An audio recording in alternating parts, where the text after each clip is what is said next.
Tomato, however you say it, tomatoes are in season, and we are putting them to good use this morning. Today, culinary producer and food stylist Katie Stilo is here to show us two delicious dishes that are incredibly simple. Stilo! Good morning! I love you get to cook for us because you're the magic behind all the food in this place. I am, and actually these two recipes are inspired by leftovers from other segments that we've had. Even better. Yeah, because we have a huge crew behind the scenes, and everyone's hungry after the segment, so I like to bake things off. So this first recipe we're starting with is an heirloom tomato galette. So I'm combining flaky pie dough with beautiful in-season tomatoes. It's like a match made in So it's kind of like a pizza, but not. Yeah, it's like an elevated pizza. It's like a pizza's uncle. Okay.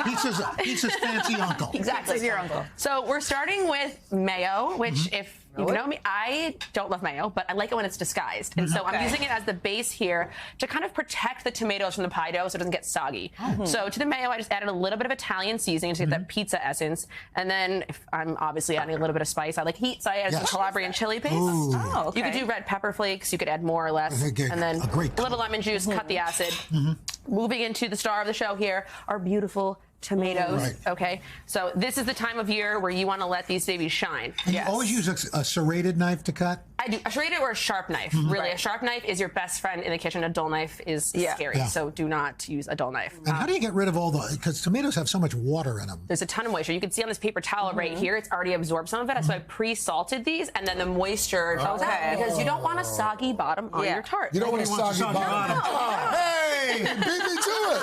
Boom, baby. Man. Come on. Eggplant, you salt it and let it. Yes, same kind of technique there. So after those sit for about 10 to 20 minutes or so while you're prepping the rest of your ingredients, come over here, roll out your pie dough. And Craig was asking before we started the segment, I do make my own pie dough. It's the best pie dough ever. This, I can see there's butter in here. You can see the beautiful marbling, and that's what you want. But that's what you're missing out on. You could buy it, right? You could totally buy it. You could totally use store-bought. Of course you can, but I think you should make it yourself. I highly encourage that. This is amazing. How did you even come up with all these different flavors together? This is I feel like it's just like things that I gravitate towards that are always around in my kitchen, and especially here. I just kind of use like what's available and then mix it all up. So you don't slather it. You just kind of just like a light coating. You can add as much or as little as you want, and then you just lay on your tomatoes, kind of shingling them in a little pattern. And then my body is telling me this might be the best thing ever. Your body is right. I always say trust your body in the kitchen, and that's the perfect thing. So when you're making a galette, what's different than a pie is this is not in a dish, right? So you're wondering, how do we keep everything from falling out? It's really easy. All you do is just kind of fold everything over in a little pattern. You can make it whatever shape you want. You can make it into a square, make it as large as you want. It's fairly rustic. Very rustic.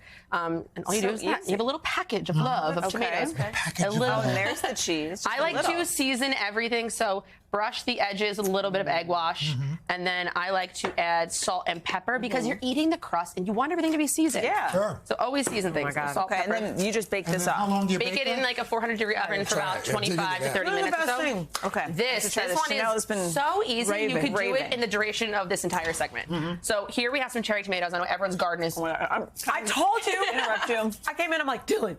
This is so like juicy and flavorful. The crust on the bottom is still cooked through. It's still crunchy. Our little mayo friend there did its job. All right. Mayo.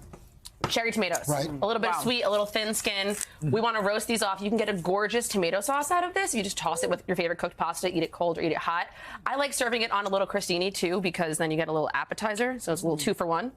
I'm adding some olive oil, a little bit of balsamic that'll caramelize while these tomatoes roast and burst to get a little sweetness.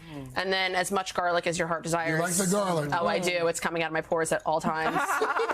And then season it with salt and pepper. Roast it in a pretty hot oven, like 425. About 15, do you have to smash them at all, or will they just burst? They'll just kind of burst, and then when you take them out and transfer them to the bowl, you'll get this gorgeous, like, jammy caramel. Yeah, isn't it? So sweet. Yeah. Oh, my gosh. It's like simple, delicious foods that are my favorite. And then is this ricotta on here?